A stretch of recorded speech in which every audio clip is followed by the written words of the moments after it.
right, so crank it up, turn it down. This is where we talk about controversial drum habits, if you want to say controversial.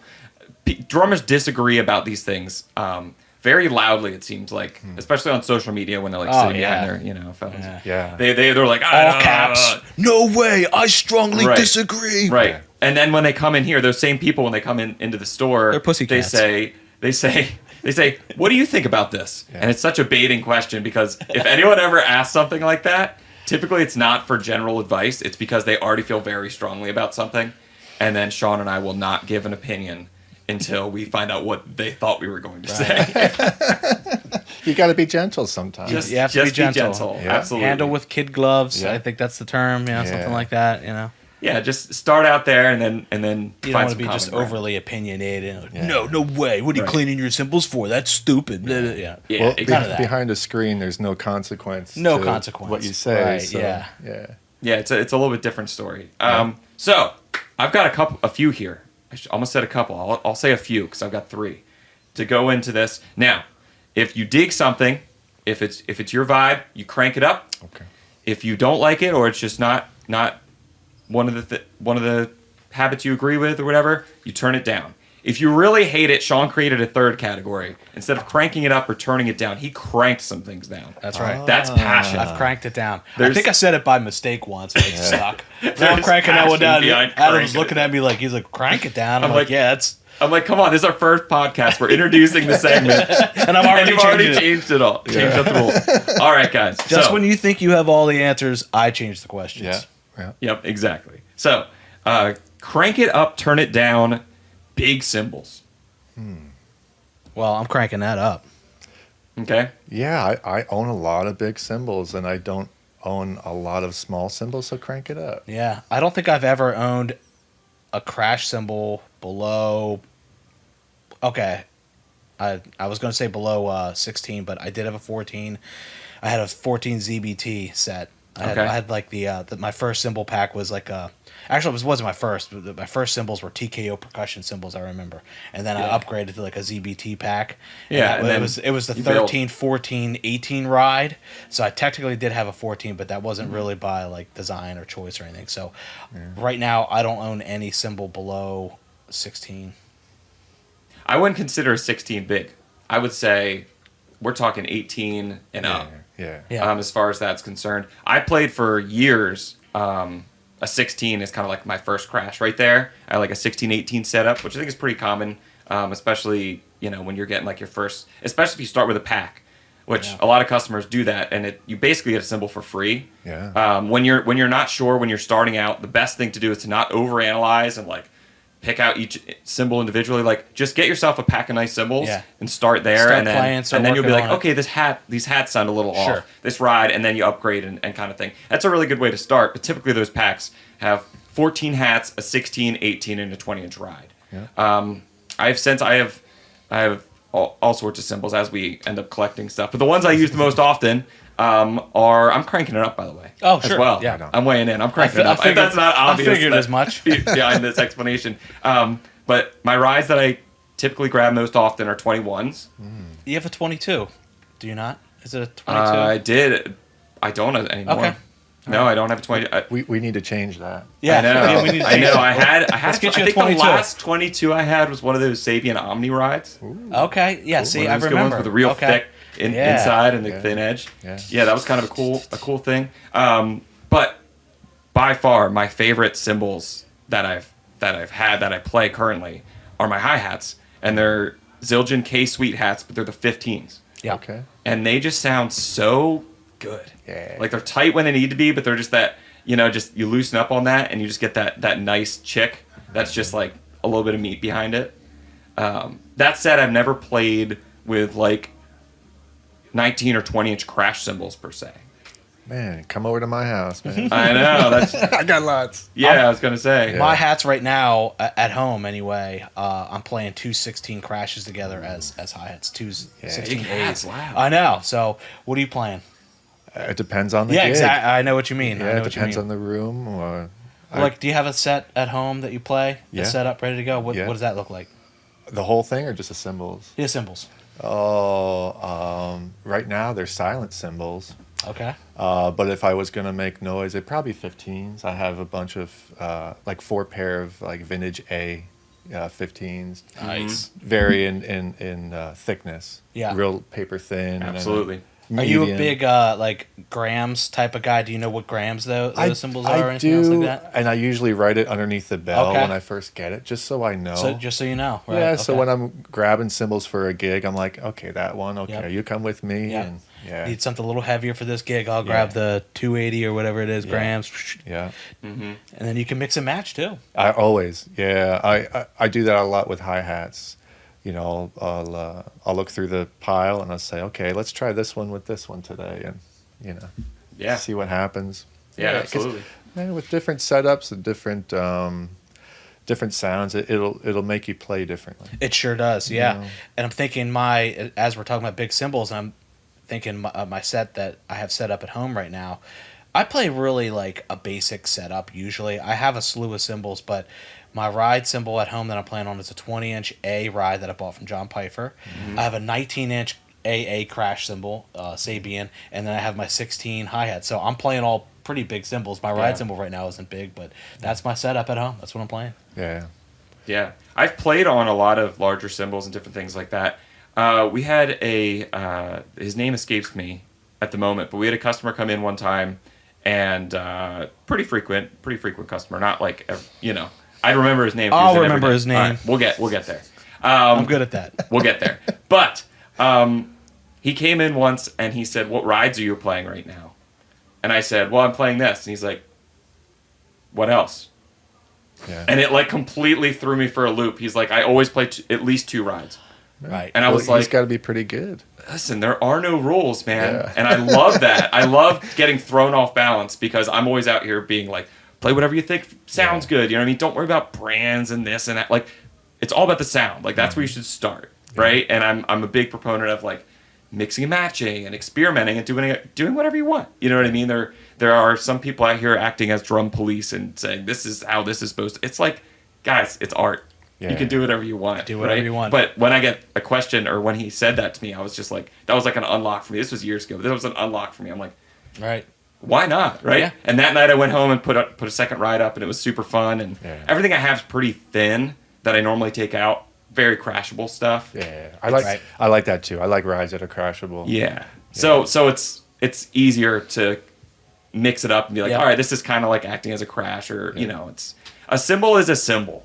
Back in the day, you walked into the Yeah. drum shop and you said, I need a 16-inch cymbal. I've got my hi-hats. Right. I've got an 18 already, and maybe I've got a 20, but I'm missing the 16. And they said, okay. They walked over to the rack, which we have a vintage Zildjian rack from That the would old. look good up here. It would look good up here. Maybe we'll bring it up here. Let's do we have it. a really cool vintage Zildjian rack, and it was like You've seen that was right, it. Josh? What's that? You've seen the vintage cymbal rack that Yes. we Oh have? yeah. It's like, and that was it. And you put, they sit Yeah. this way in Yep. it. You've got your 2 sets of hats, maybe your Yeah. crashes and your ride. But it was just, That's it. what size do you need? What Yeah. inch? And that was Yeah. a cymbal. And then you were just handed that. And it's funny. We've got, I don't know if you noticed. I know you were checking out the vintage Ludwig downstairs. Yeah. That 18 that we have on the coming off the bass drum says ride underneath it. It's written on it. Like Yeah. this is the ride.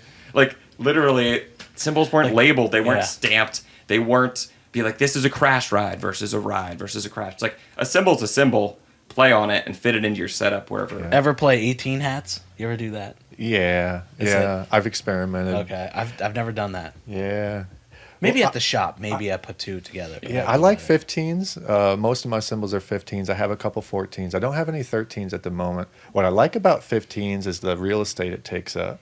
Yeah. I can have my legs spread out just a bit farther from from my kit, and you get that extra half inch closer to you with the cymbal. And I don't have to. Sometimes I'll close my eyes and I'll miss the cymbal completely. The hi hat, like if I'm playing a 14. And I was just like, oh yeah, you got to stay awake here, because Yeah. you're playing a smaller cymbal. I've definitely been in that situation, just being a taller guy, Yeah. sitting down. A kit that I play in my church has 13s on it, Yeah. and like I go from at home, Yeah, I go from at home playing the 15s to going to the 13s. Yeah. And It's a I rinky-dink. literally, Yeah. I'm literally like, okay, I have to just scoot the whole stand closer. exactly. It's really weird muscle memory because you're just like, okay, we're just kicking a beat. You know what I mean? And you start playing, and it's just like, whoop. yeah. Oh, I miss cymbals all the time, and Oh yeah. I'll look out to see who saw it, and I'll just, yeah, you saw that, good job. Right. Yeah. Or you just do it again. You're like, Yeah. play it off like you're doing something. Yeah. Actually, I dropped my stick Friday, last song, and there was some fills going on, and when you get up there and you're playing with a bunch of bands and you have to set up real quick and all this kinds of stuff, you're not too comfortable, but I don't even worry about dropping sticks anymore. I don't, because I have one ready to go. But did the old it didn't just drop where I could just grab another one. It did the old twirl thing, man. but I didn't miss a beat, Yeah. and it just kind of fumbled around, and I'm I was playing with one hand, and then I grabbed it, and I don't even think anybody noticed that. Yeah. It just kind of twirled around the set, bounced around a little bit. Yep. Yeah. I'm okay. Oh man, the worst is when I'll drop it and it'll do that Yeah. thing, that plinko thing. Yeah. That's it. And That's then, it. and then Plinko. it'll land in your bass drum pedal, and you can't hit your bass drum pedal. It's like, man. That's it. Okay, We're coining that term. Drumstick plinko. Yeah. I know. That's I know it. we're talking about cymbals right now, but it just reminded me of something that doesn't happen too often because I wear tight pants now. Mm-hmm. But back in the '90s, it was cool yeah. to wear big pants. Jenko. Yeah, I never had any Jenkos, but all my Yeah. friends did. But I had the almost Jenkos. Yeah. Yeah. Never quite that big, but it was cool to cut it off at the bottom, and it was frayed apart. But you're playing, and your pant would come up, and the beater would get stuck. Oh, yeah. in That is there. the worst Dude. feeling. Yeah. And That's that- the worst feeling. I had that happen to me 2 years ago. I was at a Halloween party show, and I had my Ghostbusters getup on. So I had the jumpsuit, right? But I didn't think about it. But those were You mean uniform? uniform. I had my uniform. I was going to work on some ghosts, and then also happened to be playing the drums that night. But the beater got caught up in because those pants are Sure. fat Okay, at the you're bottom, right. and I normally have them tucked into my boots. Yeah. But I was literally I took the combat boots for the getup, Yeah. and which normally I just play, but it was a long show, and I was like, I'll just take it off. You know what I mean? mean I was uniform. I couldn't really uniform. I couldn't really move too well, right? And I was just like, these boots literally don't fit me to walk in, let alone play drums in. So I took my right boot off, left my left boot on. This is the world I live in for some reason. I don't know why. Uneven. But the beater, second song got stuck in there, and I was like, and you push down, it Yeah. just pulls on your pant And leg, but you nothing. nothing Yeah. happens. You're like, Yeah. Yeah. okay, I'm just wondering if that ever happened Oh, to you guys. yeah. It just dawned on me Yeah. as you were talking about sure. the plinko, which I'm like, tunk, tunk, tunk, tunk. That actually goes into our next segment, Oh, not cool. our next segment, our next crank it up, turn it down. By the way, 3 cranks it up. 3 Yeah. people That's- cranking it that's up good. on big cymbals. Yeah, buddy. The next one, all right, guys, crank it up, turn it down, playing barefoot. I do it. I'm gonna go ahead and crank it down. I prefer to. No, You really disagree. no, I don't really You're disagree. just turning it I down. can't. I did He that one. literally just No. doesn't understand the concept. I know. Of this segment. It's okay. I know. I'm dyslexic. Me Okay. too, man. I really Yep. am. I am. I'm very dyslexic. So I don't mean to say crank it down because I don't strongly disagree with this because I will play barefoot Yeah. when I'm at home and I just want to play drums for 3 minutes because I'll do that. I'm also ADHD, so I'm like, okay, I want to play. You just sit down and play I need for to a play a little beat. I need to go play a beat, and sometimes I'll slip the sandals on, but sometimes I don't know where those things are. Yeah. So I will play barefoot, but then almost immediately I'm like, I don't like this. Mm-hmm. So I like wearing shoes. So I am going to turn it down. I'm not cranking it down because I will do it, but I prefer to play in shoes. So crank it down on that. I like playing in shoes. Okay.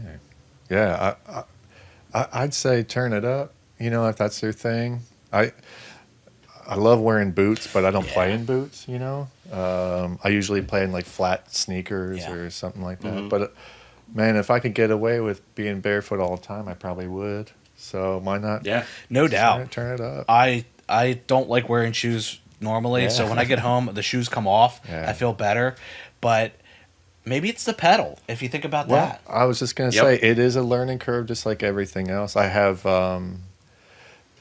this vintage pedal that I've been up in my practice room lately, and I just put it on, and I've been playing just in socks or barefoot, and I'm really surprised at how accurate. It's almost like I don't know, switching sticks. You almost have to learn how to play with a different pair Yep. of sticks. Sure It just do. takes a little bit. Mhm. But playing barefoot for me, it's all about there's nothing between you and the pedal. It's just everything you need out of it, you have to physically do it, as opposed to having that shoe there. You get I don't know. It's just a different ball game. Yeah. Yeah. Yeah, I think I would normally. I'm gonna crank it up. But again, I feel like this is one of the ones that's kind of on the line for all of us. Sure.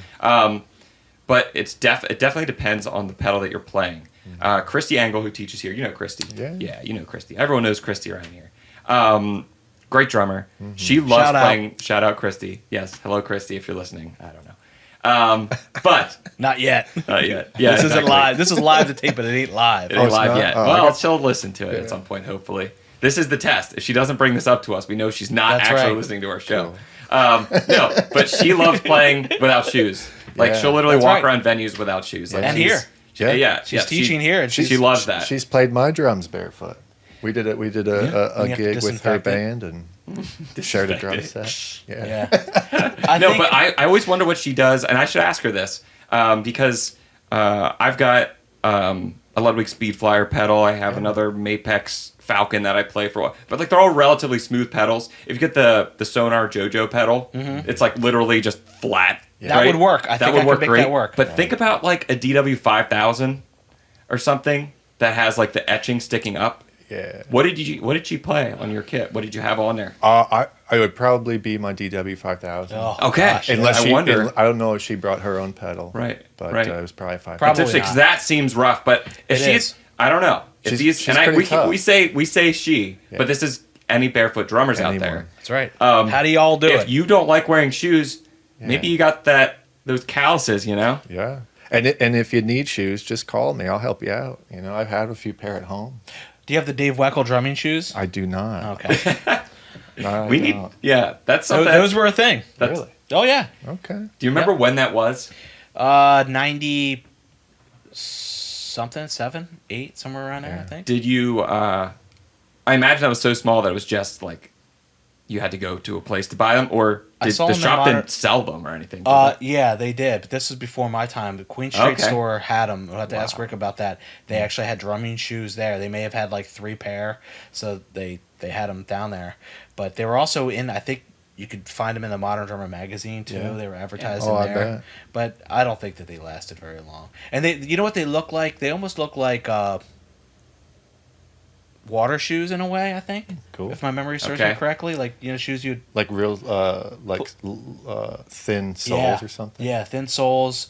I think there was Velcro involved. Ooh, I like Velcro. Yep. Velcro's cool. So it's like what you would put on if you're going to go like tubing in the river. wow. These sound like real dorky shoes. Yeah. Dorky looking shoes for everyday life. Perfect for potentially, drummers. But perfect for drummers. Perfect for drummers. Design. Yeah. Well, Bernard Purdy says That's right. on the record, the Yeah. number one mistake that drummers are making is playing drums in sneakers. Get Yeah. out them sneakers. I like a low sole, just a very thin sole, nothing too big. That's what, man, like I said, I love Can you- wearing cowboy boots, but I don't But play. you don't play in them? Yeah, I wouldn't even wear these to a gig probably. Okay. Yeah. Are they just too cumbersome? Yeah, plus the heel sticks up a bit, Yeah. and then it's always getting caught on the back of the pedal, like where the pedal comes down the edge of it. I can remember, I don't do this very much, but you go to a wedding and you get all dressed up Oh, yeah. and playing. Like I've never done a wedding gig, but I've played drums in my tuxedo, and I remember feeling the dress shoes and everything. And, Yeah. they're so smooth. so I remember slick. I'm like, oh, I feel like a jazz drummer. I know. You're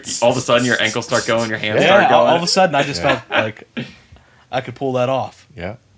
Awesome. So that's playing barefoot. I have one more. We'll do a speed round with this one. Okay, go ahead. One more. Crank it up, turn it down. Rack tom in a snare basket. Oh. I have to say, crank it down, turn it down. I'm not going to crank it down because I've done it. Yeah. Because there's certain situations. I feel like every I'm gonna drummer's say- done it or played Yeah. on it, so it's a good thing that everyone kind of has an experience. I'll with. try to be quick with this, but I'm going to turn it down for the simple fact that when you hit that drum, it's real grounded. Like it doesn't resonate. It is very noticeable. As far as a convenience thing goes, sometimes it's just heck of a convenience thing to just throw that in a basket, then to mount it off a cymbal stand. Or if you're playing a vintage drum set and you don't want to have to monkey around with the the tom holder, which isn't user friendly, and you got to bring the old wrench out, and you're just trying to Yeah, adjust on the fly. It's easy just to throw that in a basket, but if you can avoid it, I would say have it mounted off the bass drum if you can. Man, maybe I would rather have it in a snare basket than off a cymbal stand though. But I think I just have to turn it down just for the simple fact that it doesn't resonate. It is grounded, so I'll turn it down. All right. What do you think? I'll crank it up. Yeah, I do it all the time. But yeah. I think if you're miking the drums, it doesn't matter. Yeah.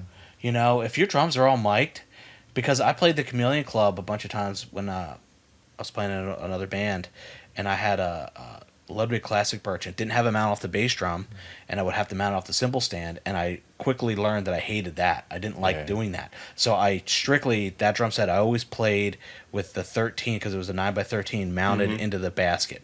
So there's pictures of me doing that, and I didn't seem to mind until I did mount it off a cymbal stand, you know, and then I'm like, wow, this sounds so much better. Yeah, especially a rack time that just Right. goes boom. Yeah. Yeah. So, but if you're playing at a big club and you play the big boy gigs and you're miking that sucker up, then you know, maybe I'll change my opinion. I got to crank it up because as I'm talking myself into it. There's a lot more positive things involved in that. Yeah. The mounting system of the old vintage drums. Sometimes it doesn't have a mount on it. I'd rather put it on a snare basket than off a cymbal stand. So here's the first. I'm changing it.